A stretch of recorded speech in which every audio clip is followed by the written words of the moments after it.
और कोई भी न महशर में हमारा होगा। अरे सिर्फ सरकार दो आलम का सहारा। कि सब बत्ती वत्ती जलाए हो काहे, इलाका में हलचल मचाए हो काहे। जब हम सब के बुला के सुनबे न करी हो तो फिर हम सबन को बुलाए हो काहे। तो थोड़ा इस चीज का काहे ख्याल कीजिएगा। मैं अब ऑपरेटर साहब से कुछ गुजारिश नहीं कर सकता, अब जो करना है वो कर ले। बाकी मैं सीधे सीधे शेर पढ़ रहा हूँ। आपके दरमियान जनाब हजरत मौलाना अब्दुल्ला सालिम चतुर्वेदी की आमद हो चुकी है। मुफ्ती अताउर रहमान अता मिफ्ताही साहब की आमद हो चुकी है।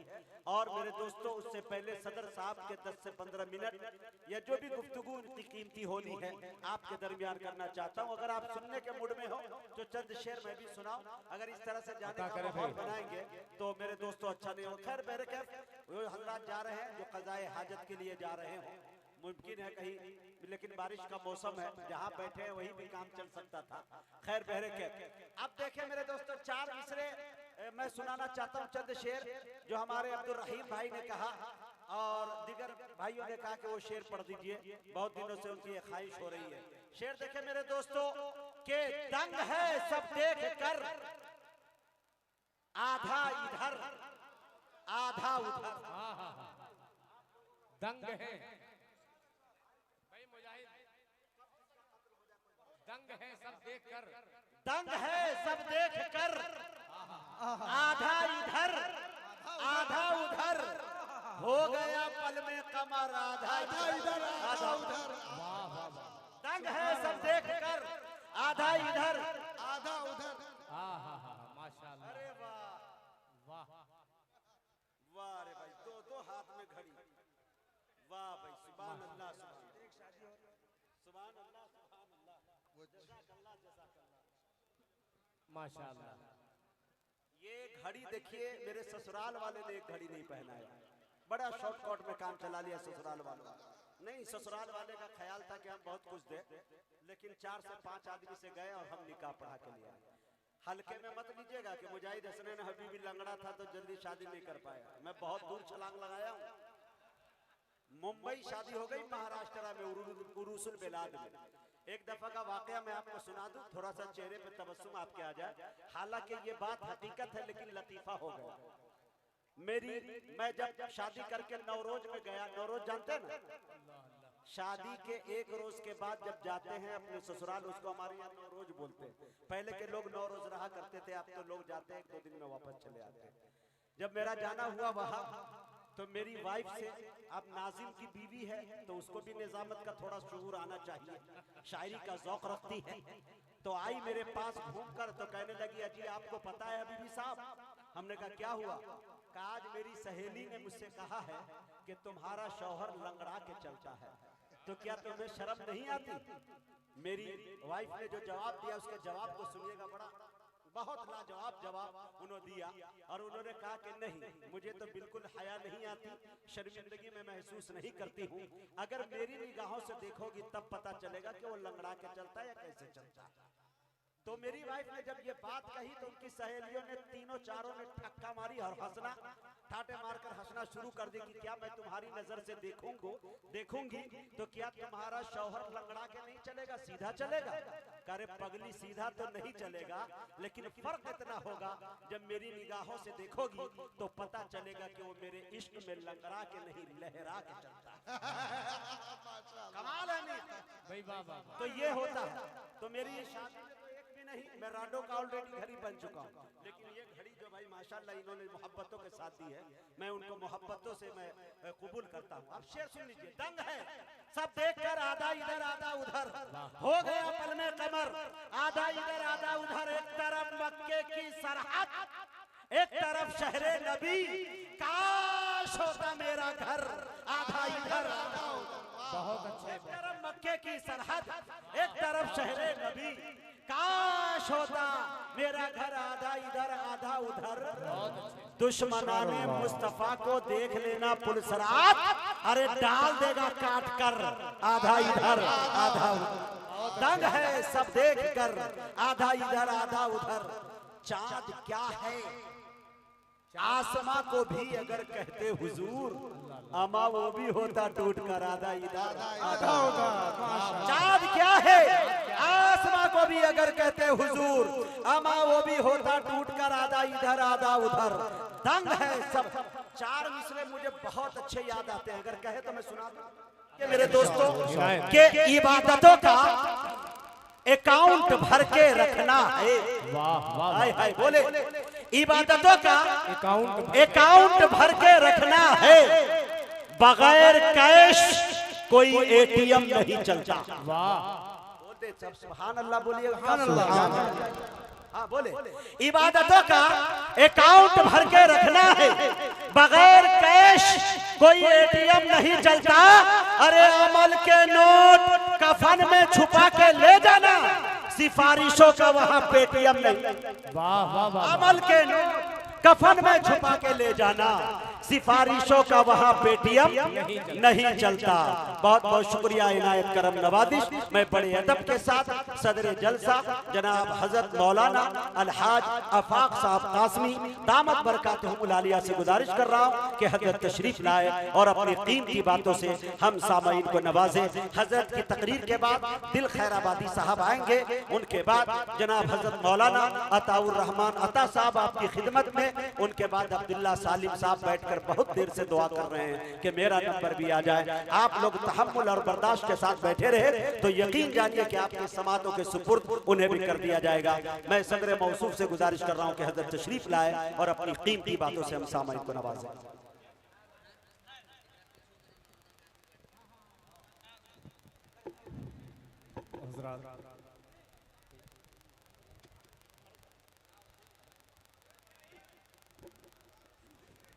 अस्सलामु अलैकुम वरहमतुल्लाहि वबरकातुहू।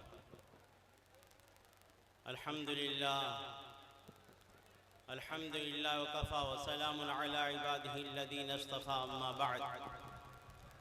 वअन अबी सईद अल-खुदरी रज़ियल्लाहु तआला अन्हु क़ाल समिअतु रसूलल्लाह सल्लल्लाहु अलैहि वसल्लम यक़ूल मन रआ मिनकुम मुनकरन फलयुग़य्यिरहु बियदिहि फ़इन लम यस्ततिअ फ़बिलिसानिहि फ़इन लम यस्ततिअ फ़बिक़ल्बिहि वज़ालिका ज़अफ़ुल ईमान। वक़ाल अलैहिस्सलातु वस्सलाम इज़ा उमिलतिल ख़तियतु फ़िल अर्ज़ फ़मन शहिद करिहहा कान कमन ग़ाब अन्हा वमन ग़ाब फ़रज़िहा कान कमन शहिदहा औ कमा क़ाल अलैहिस्सलातु वस्सलाम। मुअज़्ज़ज़ उलमाए किराम, बुज़ुर्गों और भाइयों, पर्दा नशीन माँ और बहनों, बड़ी खुशी की बात है कि आज हम और आप यहाँ जो जमा हुए हैं, ये बस्ती के नौजवानों की तरफ से एक कोशिश हुई थी और उस कोशिश का नतीजा और फल आज आप देख रहे हैं कि इस्लाही मुआशरा कॉन्फ्रेंस के नाम से इतना बड़ा इजलास मुनक़िद हुआ है कि सर ही सर नज़र आ रहा है। आज इस दौर में जहां जवानों और नौजवानों के अंदर बेहयाई पैदा होती जा रही है, बदचलनी पैदा होती जा रही है, अय्याशी और दूसरी बुराइयां पैदा हो रही है, अगर नौजवान और नई नस्ल में ये बात पैदा हो रही है कि नहीं हमारी इस्लाह हो जाए, कौम की इस्लाह हो जाए, ऐसे नौजवानों को मैं 100 बार नहीं 1000 बार लाखों लाख सलाम पेश करता हूँ। अल्लाह तुम्हारे जज्बात की कदर रखकर सबकी इस्लाह फरमा दे, आमीन आमीन आमीन। मेरे नौजवान भाइयों और जवान दोस्तों, तुम कौम की अमानत हो। जिस तरह इंसान की रीढ़ की हड्डी होती है, वैसे ही नौजवान और जवानों की मिसाल होती है। इसलिए कि जो बूढ़े होते हैं वो कुछ कर नहीं सकते, जो बच्चे हैं वो जिम्मेदार नहीं, तो तबका क्या बचता है जो कुछ करने के काबिल हो और करे। बूढ़े काम करने के काबिल नहीं, बच्चे हैं तो जिम्मेदार नहीं, काम करे तो कौन। ये बीच का तबका आता है, नौजवानों और जवानों का तबका। और आप जब उठाकर देखेंगे तो नबी पाक सल्लल्लाहु अलैहि वसल्लम की जिंदगी का वो हिस्सा नबूवत नहीं मिली है, जवानी की उम्र में है, नौजवानी की उम्र में है। आप सल्लल्लाहु अलैहि वसल्लम जब देख रहे हैं मक्के में बदअमनी फैली हुई है, बुराइयां फैली हुई है और दूसरी तमाम खराबियां फैली हुई है, कुछ नौजवानों के दिलों में एहसास पैदा हुआ ये बुराई खत्म हो, सुधार आए, तो नबी पाक सल्लल्लाहु अलैहि वसल्लम उसका एक मिंबर बने और आप सल्लल्लाहु अलैहि वसल्लम हमारे साथ देने के तैयार हुए। तो नौजवानों, तुम कौम के एक अमानत हो, मुल्क मिल्लत की कीमती दौलत हो। मेरे यारों, अगर तुम बदल जाओ तो हालात बदल सकते हैं। लेकिन मेरे भाइयों और दोस्तों, आज ये होता है हर जगह मुसलमानों में, कोई आगे बढ़े तो पांव खींचने वाला है, हजार तरह का ऐब निकालने वाला है। शायर ने कहा है, गैर की आंखों का तिनका आता है तुझको नजर, गैर की आंखों का तिनका आता है तुझको नजर, देख गाफिल अपनी आंखों की जरा शहदीर भी। तो पांव को खींचने वाले ये नहीं होना चाहिए। हमको कोशिश करनी चाहिए कि हमारे नौजवान आगे बढ़ रहे हैं, बुजुर्गों को उनके सरों पे हाथ रखना चाहिए, वरना तो अगर इसको सीधे रास्ते की तरफ नहीं लाए तो खुद ब खुद ये गलत रास्ते की तरफ चले जाएगा। बिल्कुल। हमारे दरमियान हमारे मुअज़्ज़ज़ मेहमान भी है। क्या बातें आपके सामने रखूं, इसलिए कि वक्त इजाजत नहीं दे रहा है, लेकिन फिर भी कुछ बातें रख देना चाहता हूं। आज हम देखते हैं अपने मुआशरे को, इस्लाही मुआशरा। मुआशरा किससे बनता है? फर्द फर्द से ही मुआशरा बनता है, सोसाइटी बनती है। तो इसकी इस्लाह कैसे हो? आज हम देख रहे हैं इस्लाही मुआशरा के नाम पे रोजाना जलसे जुलूस, हर तरह की अंजुमने कायम हो रही है, लेकिन इस्लाह नहीं हो रही। क्यों नहीं हो रही है? इसलिए नहीं हो रही है कि हम इस्लाह मुआशरा के लिए यह चाहते हैं कि दूसरों की इस्लाह हो जाए, चाहे हम जो चाहे करें। इस तरह कभी भी इस्लाह नहीं हो सकती। हर इंसान को, हर मुसलमान को यह फिक्र करनी होगी, पहले मेरी इस्लाह हो। और जब ये फिक्र पैदा हो जाएगी, आप हम देख रहे हैं कि हमारे माहौल में हम जहाँ रहते हैं, जिस बस्ती में रहते हैं, वहाँ क्या क्या खराबियाँ हैं, क्या कमियाँ हैं, किस तरह से ज़िंदगी गुजारना है, एक मुसलमान होने की हैसियत से किस तरह हम जिए, लेकिन वो सारी चीज़ें नहीं पा जाती। पाकी सफाई, अल्लाह के नबी सल्लल्लाहु अलैहि वसल्लम फरमाया, अल्लाह साफ सुथरा है, सफाई को पसंद फरमाता है। लेकिन आज इसी बस्ती का नहीं, मुसलमान की हर बस्ती में देखेंगे, एक वक्त था कि सफाई सुथराई को देख के अंदाजा होता था कि यहाँ मुसलमान रहते हैं, मुसलमानों का मोहल्ला है। आज अगर तुमको ये पहचान करनी हो तो मुसलमान कहाँ रहते हैं, जहाँ ज्यादातर गंदगियां होगी, वही मुसलमान का मोहल्ला। क्या बात है, कहाँ चले? क्या इस्लाम ने हमको यही सबक दिया था? तो दूसरों की इस्लाह से पहले अपनी अपनी हर एक की इस्लाह करनी पड़ेगी, वरना तो जब सर से पानी ऊपर जाएगा पछताने से कुछ फायदा नहीं। तो सबसे पहली बात कि हर इंसान को सफाई सुथराई का ख्याल रखना चाहिए। दूसरी बात, जिस तरह अपने घरों को, गलियों को साफ सुथरा रखना है, अपने दिल को भी साफ सुथरा रखने की कोशिश करनी चाहिए। अपने आमाल को साफ सुथरे बनाएं, अपने ज़हन से गंदगी को निकालें।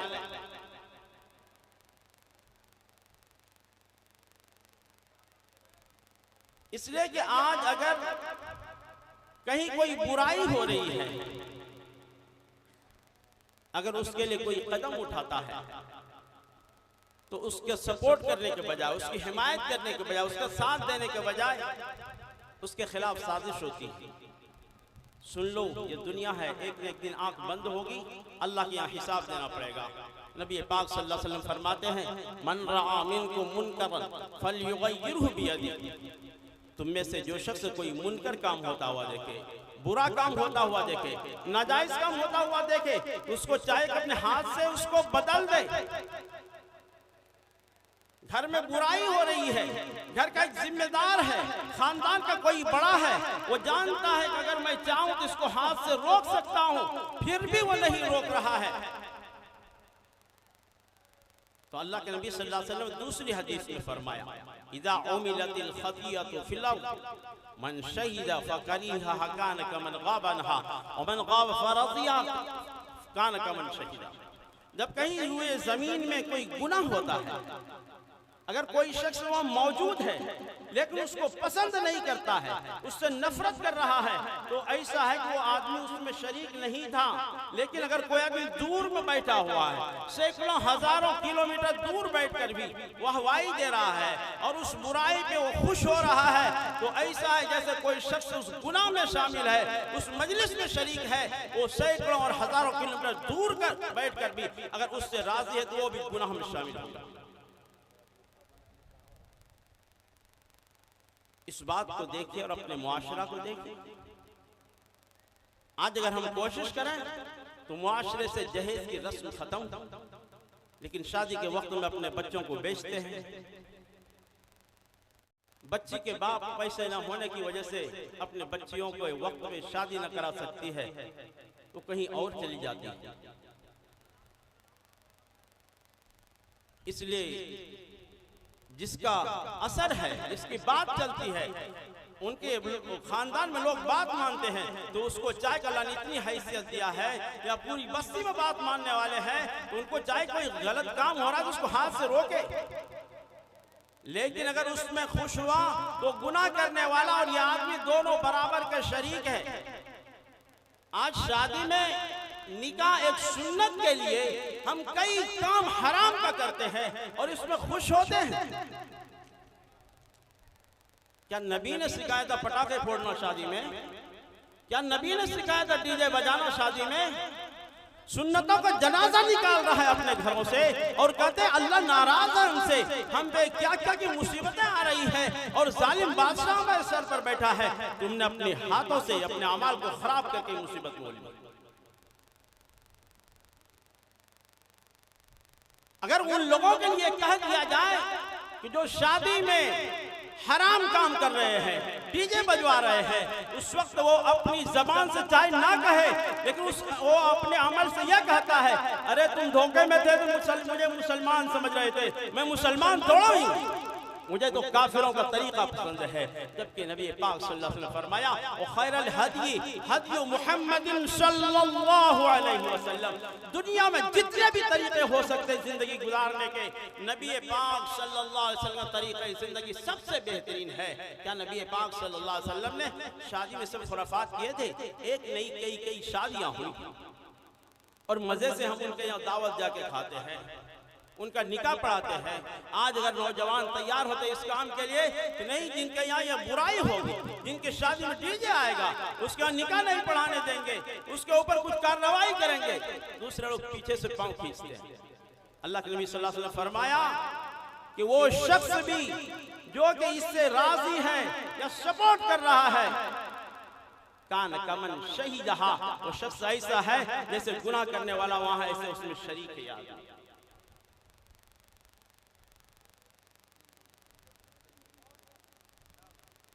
हदीस पाक का दूसरा टुकड़ा, अगर हाथ से नहीं रोक सकते, अब जो आदमी हाथ से रोकने वाले इस शादी में एक निकाह के लिए इतने हराम काम हो रहे हैं, जिसकी ताकत है, असर है, वो ताकत का इस्तेमाल करे और इसको रोके।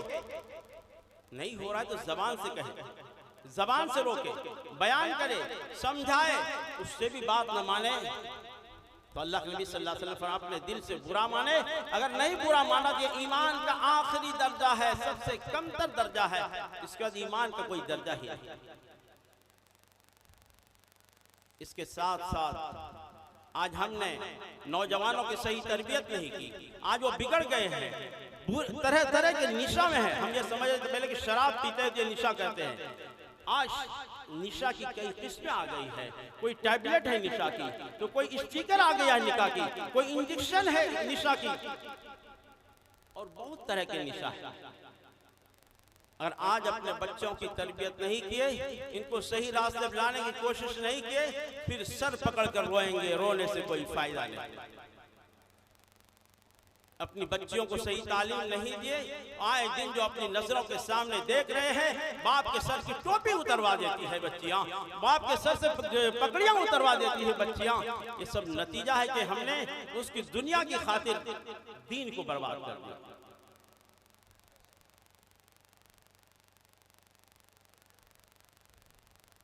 तो मेरे भाइयों और दोस्तों, ये फिक्र करने की चीज है।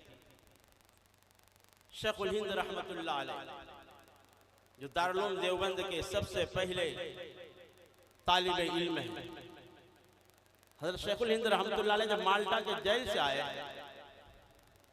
तो असर के बाद दारुल उलूम देवबंद चारपाई बिछाई गई, वक्त के बड़े बड़े इल्म के पहाड़ आए, देवबंद के उस्ताद उस वक्त के सब बैठ गए। हज़रत शेखुल हिंद रहमतुल्लाह अलैह ने फरमाया, मैं 23 साल जेल में रहा, दो चीज को मैं सोच कर आया। सब सोचने लगे आखिर क्या बात कहेंगे हजरत। हजरत ने फरमाया, मैं ये बात सोच कर आया हूँ कि लोग कुरान से दूर हो रहे हैं, कुरान से करीब हो जाए जिंदगी बदल जाएगी। दूसरी बात है, लोगों में इत्तेहाद नहीं, फूट पड़ गई है, लोगों में इख्तिलाफ है, अगर एक हो जाए तो मुसलमानों का बेड़ा पार हो जाएगा। तो दो सबक मिला इससे, मुसलमान एक हो जाए, मुसलमान नेक हो जाए, वरना तो शायर ने कहा है, मुत्तहिद हो तो बदल डालो जमाने का निजाम, मुंतशिर हो तो मरो शोर मचाते क्यों। इसलिए मेरे भाइयों और दोस्तों, इस्लाह मुआशरा से पैगाम जाता है। हम देखें, अपने मुआशरे को देखें, किस तरह से हमारी ज़िंदगी होनी चाहिए, साफ़ सुथरी ज़िंदगी हो, हमारा घर साफ़ सुथरा हो, हमारी गली साफ़ सुथरी हो, हमारा सड़क साफ़ सुथरा हो, हमारी ज़िंदगी साफ़ सुथरी हो। हम गुनाहों से अपनी ज़िंदगी को साफ़ सुथरा बना लें। अगर इस तरह से ज़िंदगी गुजार ले तो इंशाअल्लाह कामयाबी है।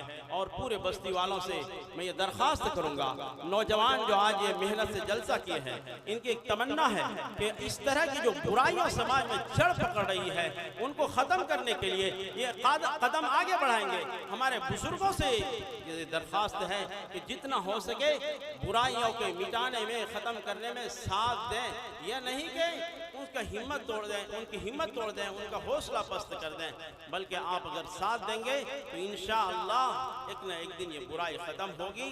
और फिर इंशाअल्लाह आज जो हम परेशानी की ज़िंदगी जी रहे हैं, अमन और सुकून मिलेगा। इन्हीं चंद बातों को अपनी बात ख़त्म करता हूँ। अल्लाह ताला आपको भी, हमको भी, तमाम को अमल की तौफीक अता फरमाए। आमीन व आखिर दावाना अल्हम्दुलिल्लाह।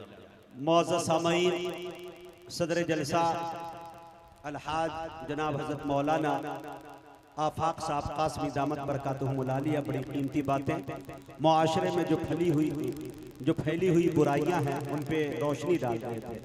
यकीनन तमाम हम लोग जो है अगर इन चीज़ों पे अमल करने लग जाए, इकट्ठा हो जाए और एहतजाज करने लगे कि बगैर जहेज वाली शादी के अंदर न हम शिरकत करेंगे, न हमारा कोई मौलवी निकाह पढ़ाने जाएगा, तो कसम खुदा की हमारे मुआशरे से ये तमाम की तमाम जो रस्में हैं वो उखड़ सकती है और ये ख़त्म हो सकती है। इसके लिए तमाम नौजवानों को कमर बांधना होगा और इकट्ठा होकर तमाम बड़ों की बातों पर अमल करना होगा।